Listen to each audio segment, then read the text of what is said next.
Misconception जो है ना कि आसानी से मिलती है या वैसे होता है, दूसरे लोग के बारे में आई डोंट नो, लेकिन मैं खुद के बारे में बात कर सकता हूँ। और मेरे केस में एज यू सेड ऑडिशंस तो चलते गए, पहले इस मूवी के पहले भी 1-2 साल ऑडिशंस करते जाओ आप। संजय लीला बंसाली का नाम तो हम सब जानते हैं कितना बड़ा है। वो अपॉर्चुनिटी ना देते तो हम यहाँ आपके साथ बात ना कर रहे होते। मैं अपनी पहली फिल्म बड़े पर्दे पर देख सकूं। नर्वसनेस, एक्साइटमेंट सब है, सब तो है, लेकिन ग्रेटफुलनेस ज्यादा है।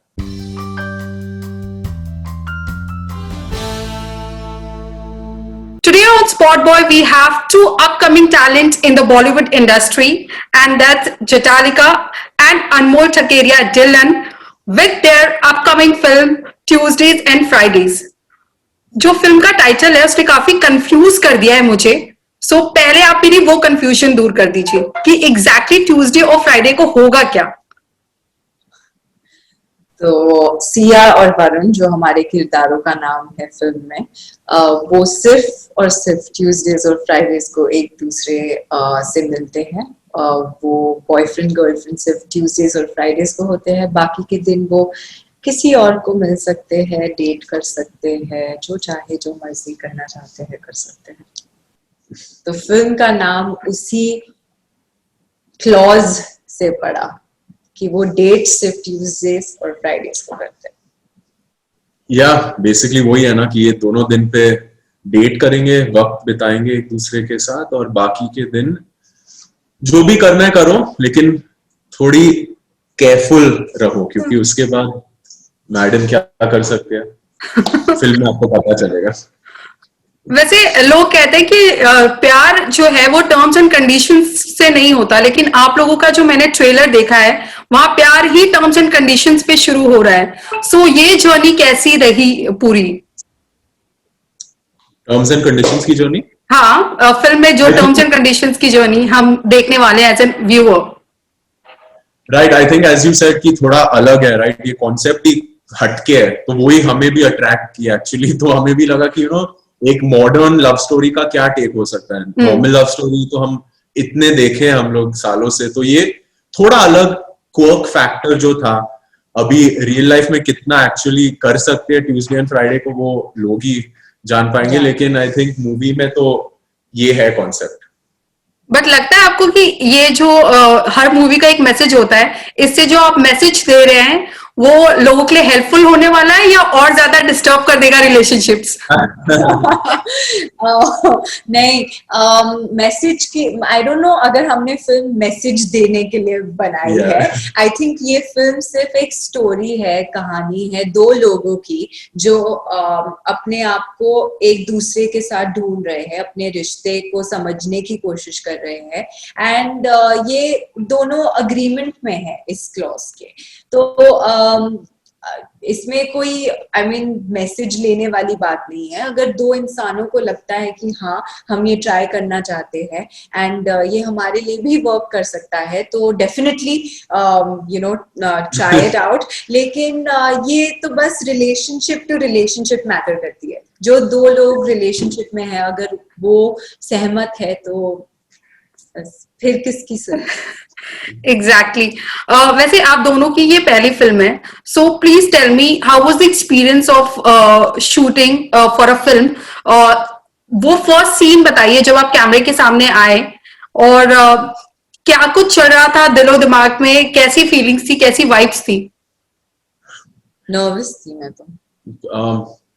तो एक्चुअली पहला दिन जो था ऑन दिस फिल्म, गाना शूट कर रहे थे हम, और वो भी लंदन में, और वो भी night shoot.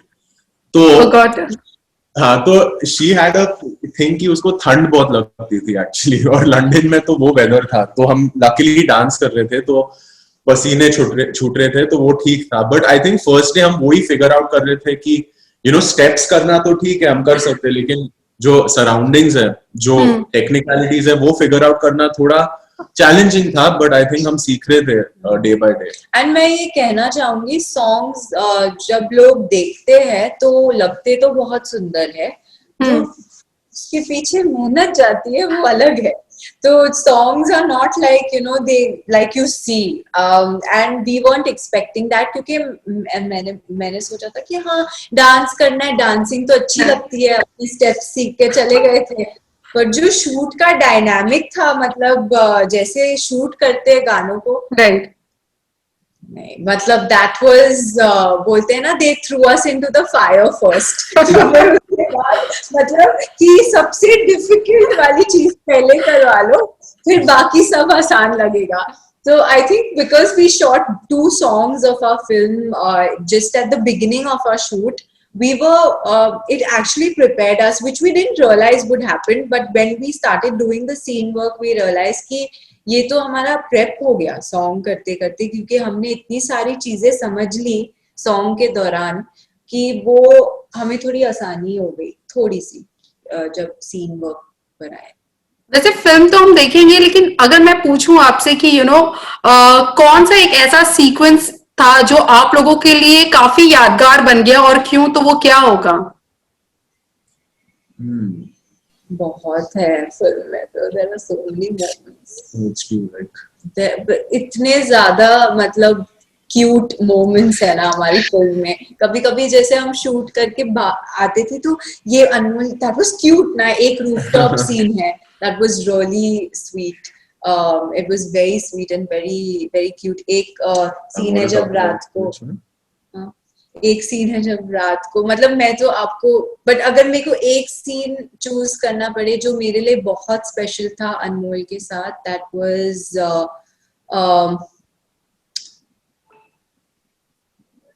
It was this time जब हम अपनी पहली डेट खत्म करके आ रहे हैं, एंड हम चल रहे हैं और बात चल रही है दोनों के बीच में, एंड फिर अनमोल एकदम से मुझे अपनी गोद में उठाकर ले जाता है, भाग जाता है. So आप मोमेंट्स बहुत थे एक्चुअली, पूरी जो फिल्म है उसमें सब क्यूट मोमेंट्स ही है, प्यारे से मोमेंट्स है, लेकिन मेरे लिए आई थिंक हम एक जकूजी टब में शूट किए थे. ओके, तो एक स्टोरी था जहाँ काफी टब्स थे, जकूजी के जो टब्स थे, तो आई थिंक वो थोड़ा डिफरेंट था कि जकूजी टब में कौन शूट करता है सीन, तो उसमें ये रबर डक्स के साथ और टॉयज के साथ हम लोग शूट कर रहे थे, तो वो काफी इंटरेस्टिंग था. ये मुझे चिल्लाती थी कि पानी मत फेंको, मेकअप उतर जाएगा, ये वो, तो काफी मस्ती थी पानी में. ओके, अब जब आप लोग अपना फिल्म बॉलीवुड में डेब्यू कर ही रहे हैं, तो कौन कौन सी चीजें हैं जो आपको एक्साइट कर रही है और कौन कौन सी चीजें हैं जो आपको नर्वस फील करा रही है? Because this is something people dream of doing, and you people have already taken your first step towards it. वाह, आपने तो प्रेशर डाल दिया ये सब. अभी फील हो रहा है प्रेशर, उससे प्रेशर फील कर रहे. नहीं, I think, I don't know, it's just such an amazing experience. I think interacting with people आपके जैसे so many other lovely people, हमें interaction करना मिल रहा है हम लोग को, and ग्रेटफुल है हम, आई थिंक, क्योंकि इतने लोग को ये अपॉर्चुनिटी और ये चांस जो चाहिए लोगों को, हम चुने गए इसके लिए, तो हमारे लिए तो वही पहली बात तो वही है कि हम बहुत ही ग्रेटफुल है इसके लिए. आई मीन कितनों को मिलती है ये अपॉर्चुनिटी, जहाँ इतने बड़े नाम अपने आप को अटैच करते हैं अपने मतलब डेब्यूटेंट्स के साथ. संजय लीला बंसाली का नाम तो हम सब जानते हैं कितना बड़ा है, और उन्होंने अपने लाइफ की जो मतलब कमाई है अपने प्रोडक्शंस में, जो गुडविल कमाई है इंडस्ट्री में, इट्स ऑलमोस्ट सेइंग कि उन्होंने अपनी गुडविल 2 नए एक्टर्स में डाली है. फेथ डाला है, वेस्ट किया है फेथ अपना हम दोनों में और हमारे डायरेक्टर में, and that's a huge blessing. But that also definitely made me nervous at a certain level, क्योंकि it's always at the back of your mind that there's a responsibility, कि एक तरह से एक responsibility भी है, क्योंकि जब ये फेथ हम में डाला गया है तो इसे निभाना भी है, तो वो जरूर रहता है. And while that is there, there's a lot of gratitude, क्योंकि अगर वो अपॉर्चुनिटी ना देते तो हम यहाँ आपके साथ बात ना कर रहे होते आज. तो उस अपॉर्चुनिटी के लिए we are very grateful and it's a blessing for us. Okay, you rightly said कि संजय लीला बंसाली का नाम काफी बड़ा है और लोग उन्हें बहुत अच्छे से जानते हैं और खासकर उनके रोमांस के लिए। तो उनकी इतनी सारी जो सक्सेसफुल फिल्म्स रही है, इतनी सारी, मैं कहूँ सारी ही सक्सेसफुल रही हैं, तो उसमें से which has been your personal favourite and why? Devdas is my personal favorite, and Khamoshi. These two films have been my, although I love all his films, ठीक है, लेकिन ये दो फिल्में मेरे लिए, you know, it's one of those things, अगर देवदास का रीमेक होना होता, अगर सॉरी बना रहे थे, I would definitely would love to be part of it. Yeah, as she said, I think sir के जो हर फिल्म है इतने आइकॉनिक फिल्म्स है, बट देवदास obviously legendary, वो तो that was something superb. I think recent times में I think मुझे रामलीला का जो कैरेक्टर था वो काफी इंटरेस्टिंग था. I think अगर वो निभाना था वो काफी इंटरेस्टिंग, और मुझे एक्चुअली पद्मावत भी काफी पसंद आई थी. नेगेटिव शेड का भी जो था कैरेक्टर वो भी काफी इंटरेस्टिंग है. You know, it's very different. दे चुके सनम was a beautiful film. Yeah. वैसे अगर मैं आप दोनों से पूछूं, you guys always wanted to become an actor और with time ये चीज हुई? अनमोल, आपकी तो मॉम भी इस इंडस्ट्री से जुड़ी हुई है, तो क्या was that the reason you felt like coming into this industry or making your name over here? Not really. I think to be honest, बचपन से शुरू में मॉम काफी काम actually she had stopped, you know, that time जब हम बड़े हो रहे थे, तो वो टाइम हमारे साथ स्पेंड कर रहे थे बच्चों लोग के साथ कि उनकी पढ़ाई में देखो, उनको यू नो बड़े करो, ये वो, तो उसमें उनका टाइम ज्यादा उसमें था I think at the time. So we didn't get to see too much of a acting stuff at the time, but I think eventually when I grew a little older मैं खुद फिर फिल्में देखना शुरू किया और उधर से इंस्पिरेशन आके खुद की डिसीजन थी इवेंचुअली. ओके. मेरे लिए मैं हमेशा ही एक्ट्रेस बनना चाहती थी. अच्छा. हाँ जी बिल्कुल. इट्स जस्ट दैट लोगों को मैंने बताया नहीं हुआ था, ये मुझे खुद ही पता था कि मुझे एक्ट्रेस है. तो आगे मतलब ना स्कूल में थी तो आगे बोल देती थी कि हाँ मैं फैशन मार्केटिंग करूंगी या पता नहीं कुछ कभी कुछ. फिर 10th स्टैंडर्ड के बाद मुझे याद है मैंने अपने मॉम और डैड को बिठाया, मैंने कहा देखो मुझे तो एक्ट्रेस बनना है. मैंने बताया नहीं था पहले कि 10th के एग्जाम्स खत्म हो जाए फिर you know you will feel कि मैं सीरियस नहीं हूँ या जो भी. तो देन मेरे पेरेंट्स ने सिर्फ ये एक ही चीज कही थी कि if you are serious about it like a career then take it up, then we are ready to support you and do everything. क्योंकि आपको इस बात से पहले तो राजी होना है, पहले अपने आप को प्रिपेयर करना है, and you have to accept it ना. एक तरह की एक्सेप्टेंस होनी है कि तुझे टाइम लगेगा because we don't know anybody, so you are going to take your own time to find your place in the industry because it's not that easy. So and since we don't have any information or anything, it's something that you have to take a call for. You have the easy route also. अगर तुम्हें कुछ और करना है तो एकदम से वो पढ़ लो, जॉब भी मिल जाएगी, हम कुछ बिजनेस करना है हम बिजनेस करवा लेंगे. लेकिन अगर तुम्हें एक्टिंग करना है तो हम इमोशनल सपोर्ट के लिए यहाँ है, लेकिन ये जर्नी तुम्हें खुद नापनी पड़ेगी.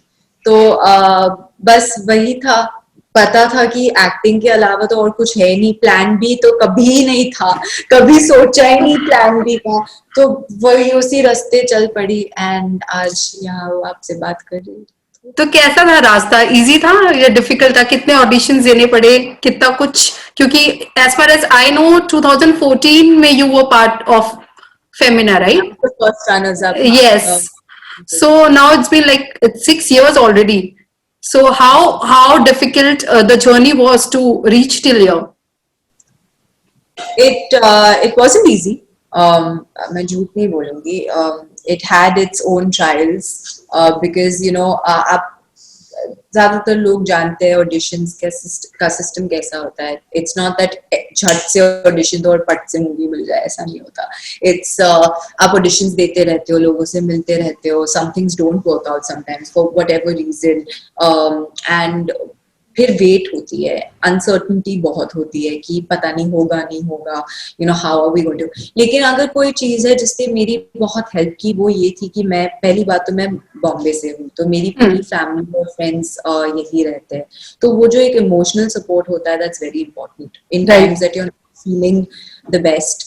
तो उन्होंने मुझे बहुत मोटिवेट किया एंड आई थिंक सबसे बड़ी चीज इज फेथ, यू नो।